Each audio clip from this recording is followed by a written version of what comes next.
let's start off with Q factor equaling omega times Wm plus We over power loss. Okay, so it is the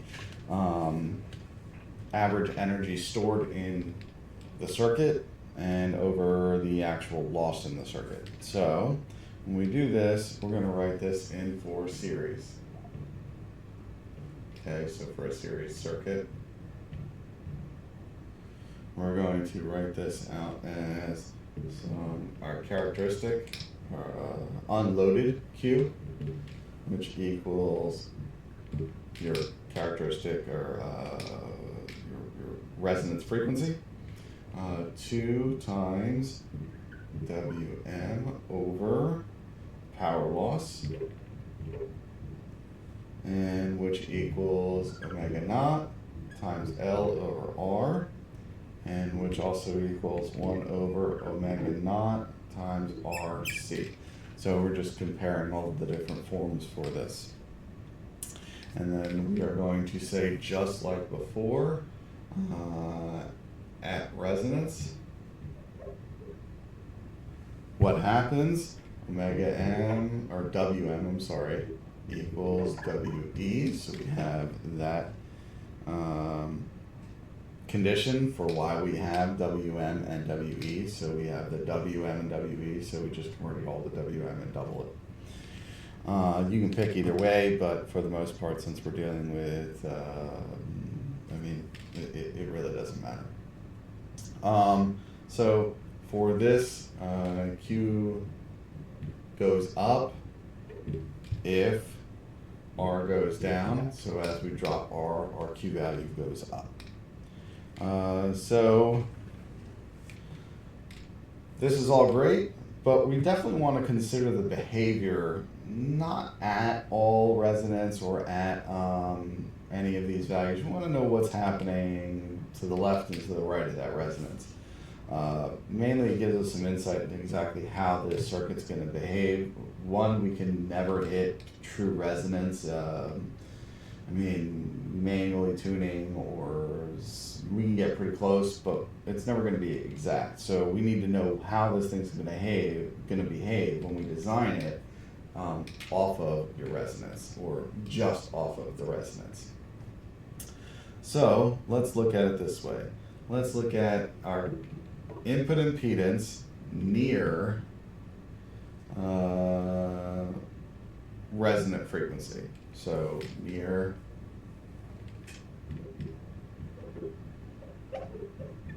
and this is essentially, we want to say omega equals omega naught plus some delta omega, some offset. So we're going to look at our input impedance equation, and that's just R plus J omega L for series. And your textbook likes to make this a little fancy, but that's only because it makes the math a little easier. So they wrote it in this way: 1 minus 1 over omega squared LC. And when we go back and plug these equations into omega, common denominator, sort some of this stuff out, we end up getting this R plus J omega L, right, times, and this all turns into omega squared minus omega naught squared over omega squared. So that's kind of how that breaks down, why it was split up that way. And then we're going to say, since, what is our condition? Omega naught squared equals 1 over LC. So omega naught equals 1 over the square root of LC. So now plugging in for this, we're going to plug in our omega squared minus omega naught squared. And then this is going to equal, I'm going to write this down one level lower.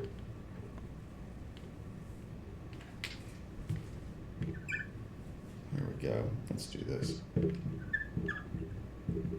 this equals omega minus omega naught times omega plus omega naught. And then we end up with this delta omega times 2 omega minus delta omega. And this is approximately equal to 2 omega delta omega. And this is for small delta omega, so small deviations. In this case, when we're looking at these small perturbations in your frequency and looking at the impact of your input impedance, we're going to say that your input impedance is now approximately equal to R plus J 2 L delta omega. Okay, so when we're looking at this, that's kind of where we're going to get this from. And then we can make this a little easier. R plus J 2R Q naught delta omega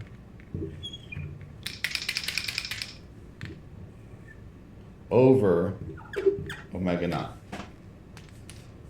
So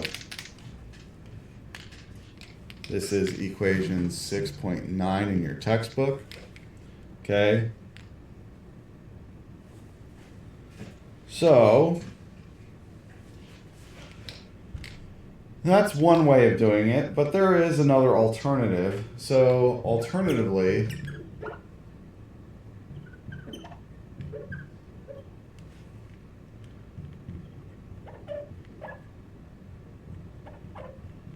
resonator loss can be modeled as a lossless resonator.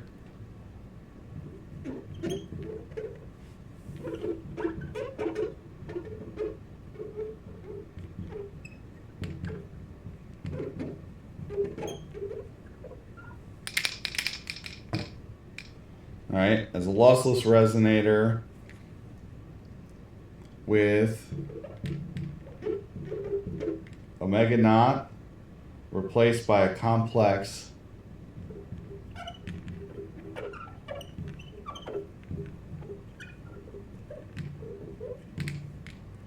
effective resonant frequency.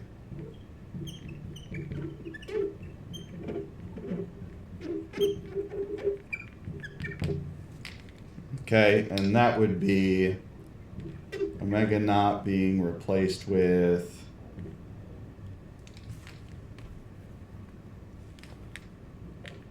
omega naught times 1 plus J over 2 Q naught. That's a 2. There we go.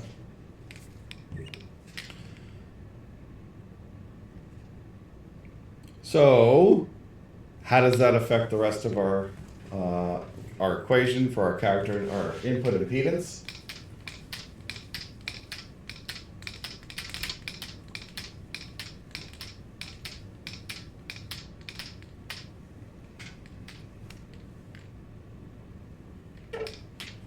Okay, so for our input impedance, we end up with Zn equals 2J L omega minus omega naught. And then this is because R equals 0. We have our Zn equal to, going to replace this with what we did over here. And this is going to be, well, your book writes J first. J to L, it's fine. Omega minus omega naught minus J omega naught over 2 Q naught. So our Q factor. So we just replace this right here. All right? So all we did was distribute this in there, add your omega naughts right into it. So it's no problem. Then we're going to say, okay, let's simplify this a little bit more. This is omega naught L over Q naught plus this J2L term times, and we're going to just collect all the terms that are useful to us, omega minus omega naught, okay? And the reason we break all that stuff up, what are we separating by? Well, we're separating out all the imaginary terms and all the real terms because, well, we need R and X for these terms to work out right. We need to know what we're dealing with. So then we have R, which is going to be the collection of everything that's collected on this side, plus J2L delta omega. So that is your delta omega. And that is your R. So when we're talking about this, I mean, this is, for, again, series. We still got to do parallel.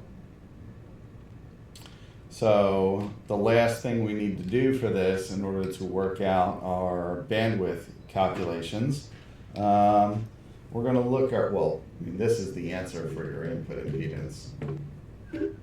But we also need to know what the bandwidth is for this. We're looking at, let's write that better. Half power bandwidth, a resonator. Okay. This is where the frequency is. And the frequency, I don't want to write all of this out. You can look in your book for all the details. So basically what we want the frequency to be is when we have Zn squared is equal to 2R squared. Okay?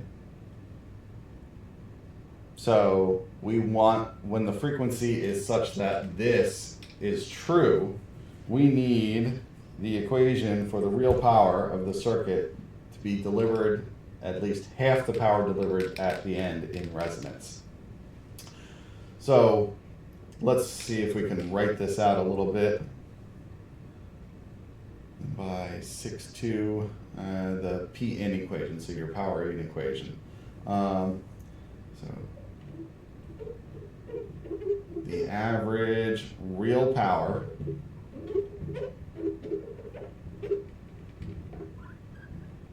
delivered to the circuit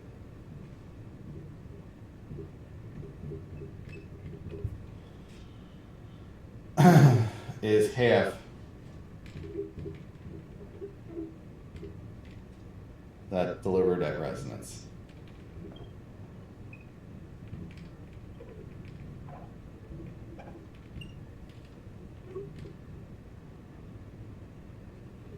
Okay, so, all right, what this is trying to say is we are delivering half the power than we do at resonance when we go move off of this in order to make this true with the resonance frequency. So taking this and the power equation, as you come off that curve, you are dropping power by half. So let's make sure that we can actually write out your bandwidth equation, how this stuff works. I like this method of me just going back and forth. So I'm going to kind of keep doing that so I don't erase everything all at once. And then I don't have to, hopefully don't have to splice this video up too much. So your bandwidth, or more importantly, the way your book describes it is your fractional bandwidth. This is called in your textbook fractional bandwidth. And this is delta omega over omega naught equals your bandwidth over 2. So that's your half power bandwidth.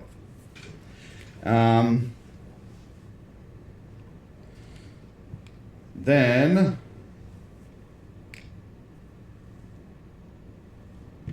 R plus JR Q naught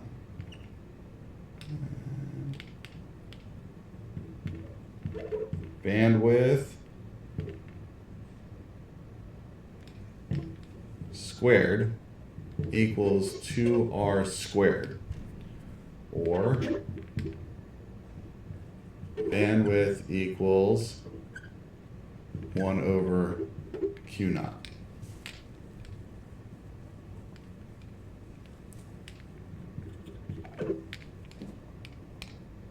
Okay?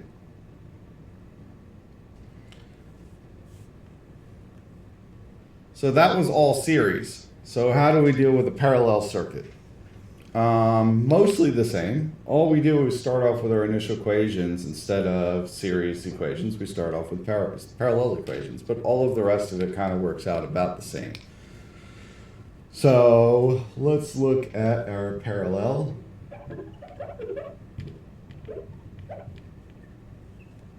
Okay, so Q naught equals omega naught 2W M. Remember we said Wm equals We over P loss. Okay, so that hasn't changed. And then we have R over omega naught L, omega naught RC. Okay, so now this is a little differently. So if Q goes up, when R increases. So nice, increase R, increase Q.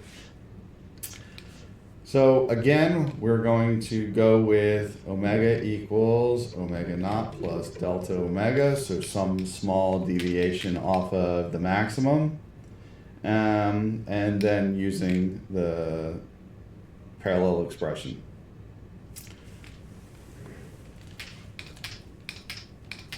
Now, as you can quite imagine, most of your circuits are not purely series or purely parallel. You have parallel and series components in each, and you're going to have to deal with each one of these connections or these setups independently. And there are some fast ways of doing this, but in order to get through that, we need to understand how this all works first. So my input impedance, therefore, is approximately equal to, we'll do this like this, 1 over R plus 1 minus this delta omega over omega naught over J omega naught L, and then this is plus J omega naught C plus J delta omega C, and this is all inverse. Yeah, this is a little bit messier than the last equation. So when we're doing this, we want to make sure we keep track of all this stuff. Sorting values, like numbers, trying to get everything together, getting our J terms together, and let's organize all of this. We're going to say, you can go through your textbook and see the individual steps, but I'm just going to go right here and say this is 1 over R plus 2J delta omega C, and that is still the inverse. And then this is approximately equal to R over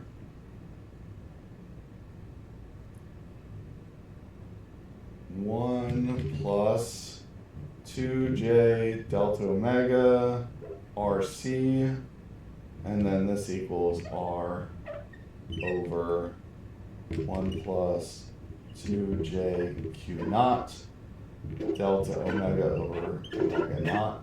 So, and then our Z in is actually equal to 1 over, there we go. There we go. Let's see if I can get that to write better. 1 over, there we go, 2 J2C times omega minus omega naught. Then, of course, we're going to do the same thing. We want to replace omega naught with omega naught 1 plus J over 2 Q naught, because we want it in terms of our quality factor. So we want to replace our regular omega naught with a complex. So this is complex. Okay. And then applying half power beam width or half power bandwidth, we end up with delta omega over omega naught equals bandwidth over 2, and our Zn squared term equals r squared over 2, and our bandwidth equals 1 over q naught.